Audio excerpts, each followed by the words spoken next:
Dit weekend is in het Kruiswegpark achter de kapel in het Zuiden in Remun weer het bekende bloemtapijt te bewonderen. Dat gebeurt dit jaar voor het 25e jaar op rij. Ook de voorzitter van de organisatie van het bloemtapijt duidt dit al 25 jaar lang. En dus viert Leni Hendricks ook een zilveren jubileum. In 1934, toen werd Netje Pieters hier aan de kapel, zijn broer, weer de priester gewijd. En het was vroeger zo dat dan een bloementapijt van het woonhuis naar de kerk gelagd werd. Dat was heel mooi. Dat was vroeger werd het dus van hier tot helemaal achter aan het grote altaar. Maar Netje is er met opgehaald in de jaren 50. En toen het 100 jaar bestaan was van hier deze kapel in het zand, toen hebben ze ons gevraagd of we weer een bloemtapijt neer willen leggen. Als kind zijnde heb ik vroeger Netje Pieters met mogen helpen, maar alleen bloemen op de bank leggen. Maar verder mochten we niks doen. Zodoende zijn we begonnen 24 jaar geleden en we zijn dit jaar een jubileum.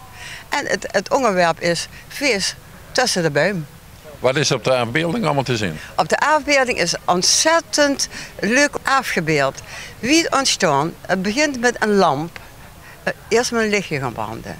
Dan heet er een pen en papier. Dan moet het opgetekend worden.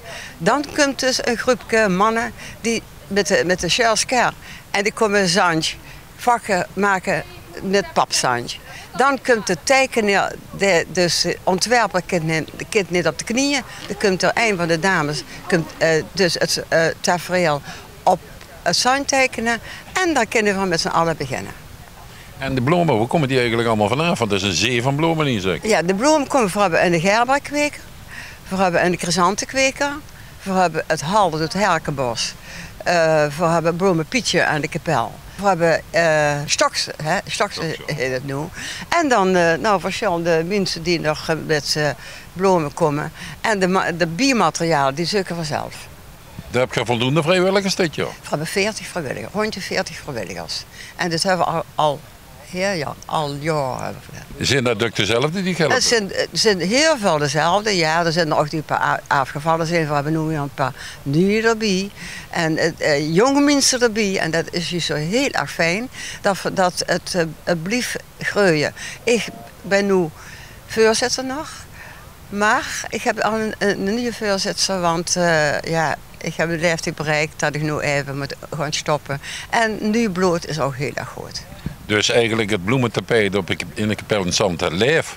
En dat zal nog voortblijven, in jaren door blijven gaan. Dat is mijn grote wens, dat het nog jaren door blijft gaan.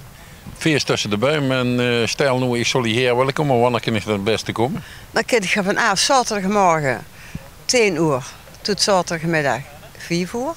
Tot en met volgende week donderdag de 19e. Elke dag van 10 tot 5.